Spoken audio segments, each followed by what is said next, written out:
தெரியுதா? நாங்கள் கொஞ்சமும் வெளியே போய்ட்டு வந்தோமா, அதனால் அப்படியே குளிச்சுட்டு ட்ரெஸ் போட்டோமா, பவுடர்லாம் போட மாட்டோம்.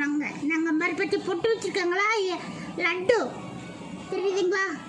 திருநிதி நாங்கள் லட்டு வீடியோ போட்டு வந்து திருநிதி கொஞ்சம் வெயிட் பண்ண திருநிதி வந்துடுறோம். இவங்க தான் லட்டு தெரியுதுங்களா? லட்டு இந்த தெரியுதா? லட்டு தெரியுதுங்களா? பாருங்க லட்டு எப்படி உடம்பு மெலிஞ்சு போய் எப்படி இருக்கா பாருங்க. பெல்ட் எவ்வளோ லூஸ் ஆகிடுச்சு பாருங்க. லட்டு வணக்கம் சொல்லி ஃப்ரெண்ட்ஸுக்கு வணக்கம் சொல்லி வணக்கம் ஃப்ரெண்ட்ஸ் சொல்லிடுவேன் இல்லை வணக்கம் ஃப்ரெண்ட்ஸ் சொல்லிடு. பிள்ளைய பத்து போட சொன்னால் தேவதை பத்து போட்டிருக்காங்க பாருங்க ஃப்ரெண்ட்ஸ். பார்த்தீங்களா எவ்வளோ பாவம் முடிக்கிறாளா? ஆனால் பயங்கரமாக குறும்பு பண்ணுவான். சும்மா நினச்சிட்டு இருக்காது இவளை. இவன் வந்து இந்த ஆம்பளை பையன் வந்து ரொம்ப குறும்பு. இப்போ அந்த புள்ளைய பொட்டை புள்ளைய கூட சேர்ந்து சண்டை கட்டிகிட்டு இருக்கான். இப்போ நீங்கள் சொல்லுங்க கொஞ்சம் குறும்பு பண்ணாதீங்கன்னு சொல்லுங்க.